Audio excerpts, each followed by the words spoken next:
Hello friends, welcome to your own channel how to.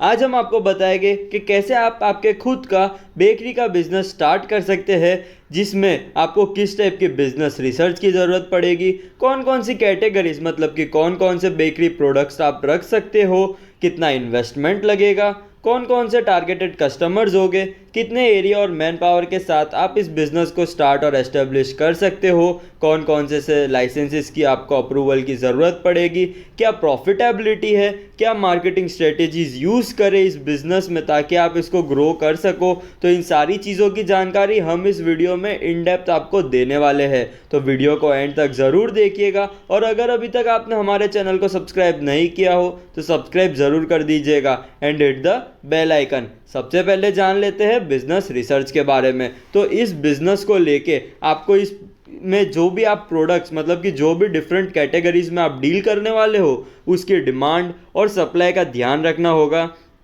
Consumers के test, needs और requirement के हिसाब से आपको उसकी मैन्युफैक्चरिंग करनी होगी, मतलब कि वो प्रोडक्ट को बनाना होगा, क्योंकि आप बेकरी का बिजनेस स्टार्ट कर रहे हो। फिर उसकी प्राइस आपको अकॉर्डिंगली सेट करनी पड़ेगी, क्योंकि ये बहुत ही ज़्यादा कॉम्पिटिटिव मार्केट है जिसमें बहुत सारी आपको लोकल बेकरीज और ऐसी बहुत सारी मिल जाएगी। पर अगर आपको आपका खुद का एक ब्रांड डेवलप करना है बेकरी बिजनेस में तो आपको प्रॉपर प्राइस पे खेलना पड़ेगा और उसके आपको जो भी क्वालिटी है उसका भी बहुत ही ज़्यादा ध्यान रखना पड़ेगा कि वो कस्टमर की रिक्वायरमेंट्स को मीट कर रही है। और टेस्ट, जो भी आप चीज़ का प्रोडक्ट आप बना रहे हो उसका टेस्ट, साइज़, क्वालिटी और उसका प्राइस बहुत ही इंपॉर्टेंट रोल प्ले करेगा। फिर इस बिज़नेस को लेके स्वॉट एनालिसिस कि आप जो भी एरिया या लोकेलिटी में आप इस बिज़नेस को स्टार्ट कर रहे हो वहाँ पे ये बेकरी प्रोडक्ट्स की डिमांड कितनी है, आपको कस्टमर सर्वे करना पड़ेगा, क्या चेंजेस चाहिए उनको वो प्रोडक्ट में,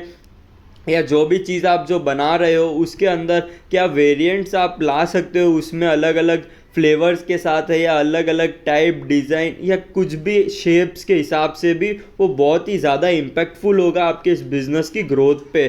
फिर आपको ध्यान रखना होगा कि आप जो भी लोकेलिटी या एरिया में आपके ब्रांड को डेवलप कर रहे हो वहाँ पे कौन कौन से कॉम्पिटिटर्स ऑलरेडी उनका मार्केट लेके बैठे हैं, वो कैसे डील कर रहे हैं, क्या चीज़ें रख रहे हैं। इन सारी चीज़ों का आपको ध्यान रखना बहुत ही ज़्यादा ज़रूरी है इस बिज़नेस में। अब बात करें अगर बेकरी आइटम्स की जो आप रख सकते हो, जो है breads, cakes, pastries, biscuits, snacks जैसे कि समोसा, कचौरी, ऐसी बहुत सारी स्नैक्स आइटम्स है वो भी आप रख सकते हो जो खुद आप मैन्युफैक्चर कर सकते हो।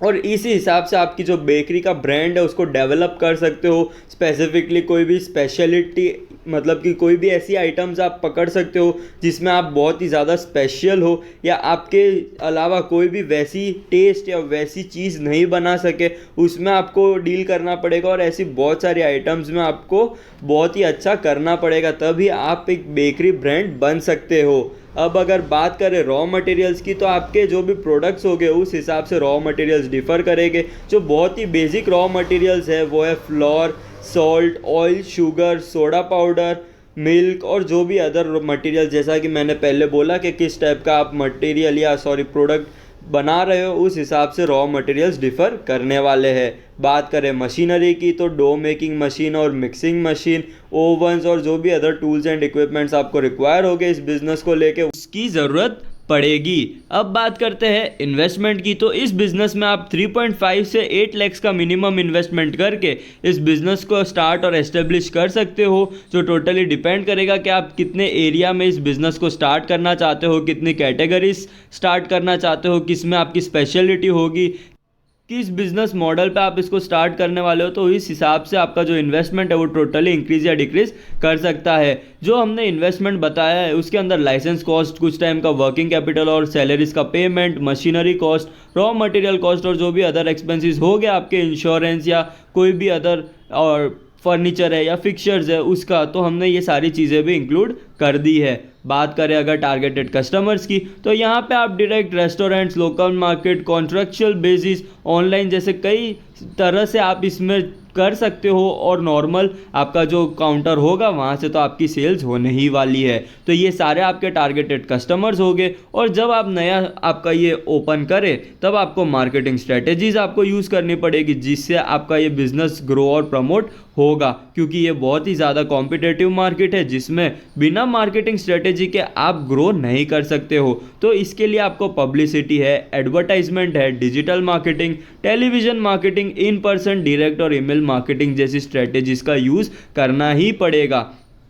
तभी आपको आपकी सेल्स और आपके जो बिजनेस है वो ग्रो होता हुआ आपको दिखेगा। अब बात करते हैं एरिया और मैन पावर की। तो यहाँ पे आपको 1200 से 2000 स्क्वायर फीट का मिनिमम एरिया रिक्वायर्ड होगा। और मैन पावर की बात करें तो 3 to 5 लेबर्स की मदद से आप इस बिज़नेस को इजीली स्टार्ट और एस्टेब्लिश कर सकते हो। तो ये जो फिगर है वो भी टोटली फ्लक्चुएट कर सकता है, किस टाइप के बिजनेस मॉडल पे आप इसको स्टार्ट कर रहे हो, कितने कैटेगरीज लॉन्च कर रहे हो, कौन से एरिया या लोकेलिटी में आप, कितने एरिया में आप इस बिज़नेस को स्टार्ट कर रहे हो, उस हिसाब से ये दोनों भी फ्लक्चुएट करेंगे।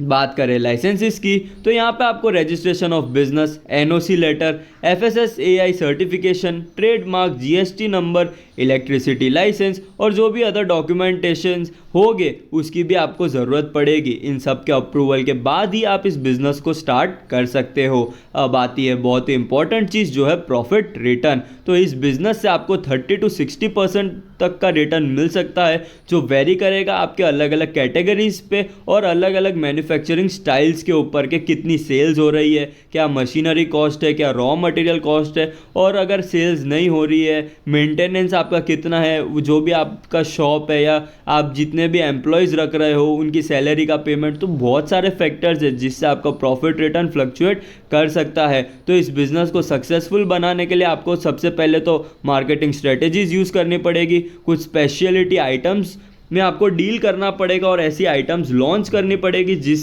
जो आपके अलावा कोई दूसरा इंसान नहीं रखता हो, और ऐसे ही आपको आपका ब्रांड को ग्रो करना पड़ेगा, तभी आपको बहुत ही अच्छे रिटर्न्स मिल सकते हैं। तो इस वीडियो में हमने आपको सारी जानकारी दे दी है। तो अगर आपको ये वीडियो पसंद आया हो तो please subscribe our channel, like, share and comment ज़रूर कर दीजिएगा। और अगर आपको कोई भी डाउट्स हो तो आप हमें कमेंट या तो हमारी Gmail ID से कॉन्टैक्ट कर सकते हो।